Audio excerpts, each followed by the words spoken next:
I got scammed. Alright, well, let me give you a little bit of a backstory. I see a lot of YouTubers saying, oh, I got scammed! But they actually didn't get scammed. They just, you know, paid 2 extra cents for a chicken McNugget. Anyway, I actually did get scammed about 5 years ago when I was 10, for those of you who can't do math. You see, I was young individual who really wanted to be on television, you know, as one does when they're 10. I'm sure you've all heard those casting call things where they say, oh, do you want to be on Disney Channel?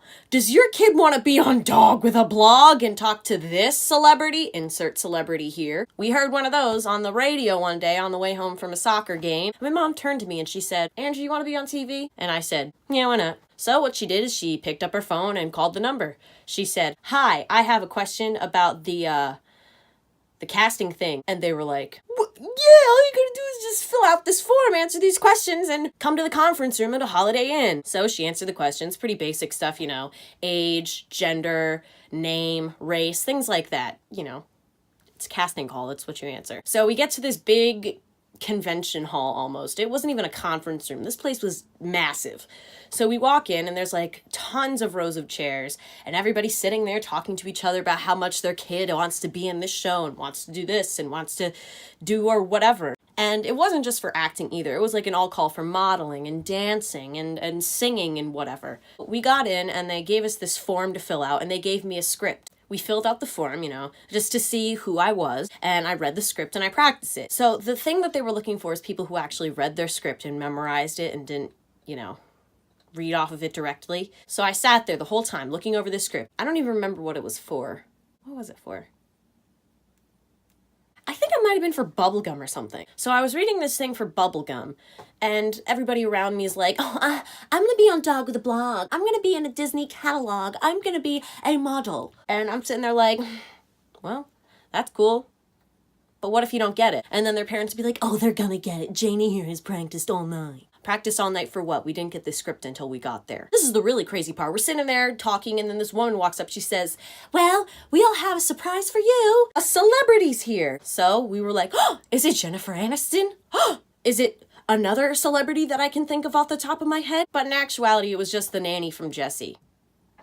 So that was fun. She talked about her life experiences with acting and how unsuccessful she was up until Jessie, which is funny because everyone there wanted to be on Jessie, but you know. And then she was like, good luck, you guys, blah, blah, blah, blah, blah. She's actually British. Like, she's actually from Britain. I didn't know that. I thought that it was like all a ruse. My neighbor's outside and I really don't want him to see me, so I'm gonna close this real quick.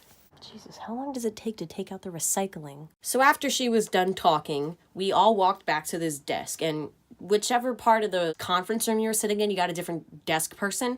So we went back there and I read my lines. And the woman was like, what is your number again? She was talking to my mom. She was foreign. I don't even know what accent she had. Her name was Marta. Is that like Italian? She was like, what is your number again?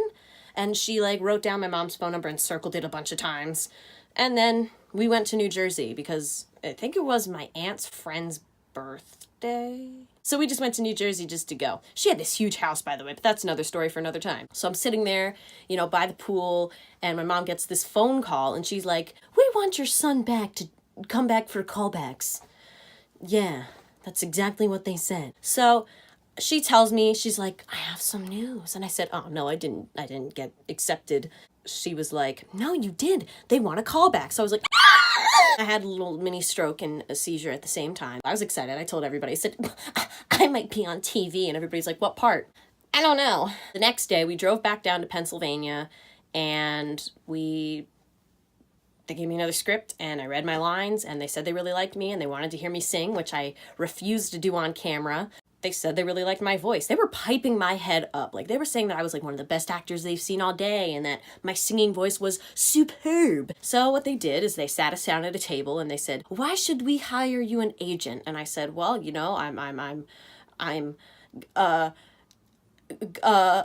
follow instructions really well and so they said that, you know, we are a legitimate business and we really want you to have an agent so you can get on television. My mom was like, at what cost, because, have an agent, that's expensive. We just need a flat rate of $2,000. My mom was like, well, you see, the thing about that is I don't have $2,000 readily available. I'm gonna need to make a phone call. And they were like, okay, we'll step out, blah, blah, blah. So they're out in the hallway doing, I don't know what. She was talking to me. She said, you know how expensive $2,000 is, right? You understand the concept of money. And I said, yeah, I know it's expensive. That's an expensive sum of money. And she was like, I don't know how I'm gonna be able to do that, but I'll call your grandmother and we'll see what she does. So she called my grandmother and asked her for $1,000 to help split the cost. And my grandmother was like, what? He's gonna be on television? Oh, that's so amazing. La, la, la, la. So my grandmother sent her the $1,000 and my mom put in her $1,000. We called the people back in and we gave them half of the $2,000. Now, they said that they were only going to sponsor me for a month. $2,000 a month for an agent. I mean, I'm not really keen to how much an agent costs, but I think that that's pretty goddamn expensive. In about a week or two, we hadn't heard anything back. So we called Marta up and we were like, hey, Marta, what is going on? Why haven't we gotten a call back? And they said, oh, I'm busy cashing the check. So she was cashing the check for 2 weeks. I don't know why it was taking her that long. Whatever. So, time goes by and by and by, and eventually the month is over. And we call them again. We're like, we haven't heard anything back. What is going on? And they said, the month is over, so we can't really help you with that. We were noticeably and obviously upset because, we were really expecting me to be on television. And I was a little bit upset because I wasn't going to be on TV. That's a lie and a scam. So that's the story of the time I got scammed out of $2,000 that could have been used for college.